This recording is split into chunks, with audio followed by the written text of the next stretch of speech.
yesterday evening I tilled up this little spot.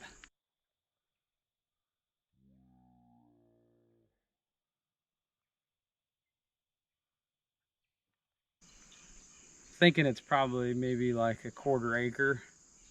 So what we're gonna do is hit it with some fertilizer. Then I'm gonna use this hog panel. I'm gonna hook it onto the back of our tiller, and then we'll drag that.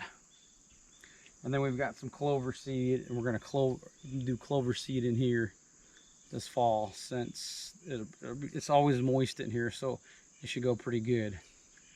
So we'll see how it does with all this shade. That's the only thing I'm worried about. So okay, follow along.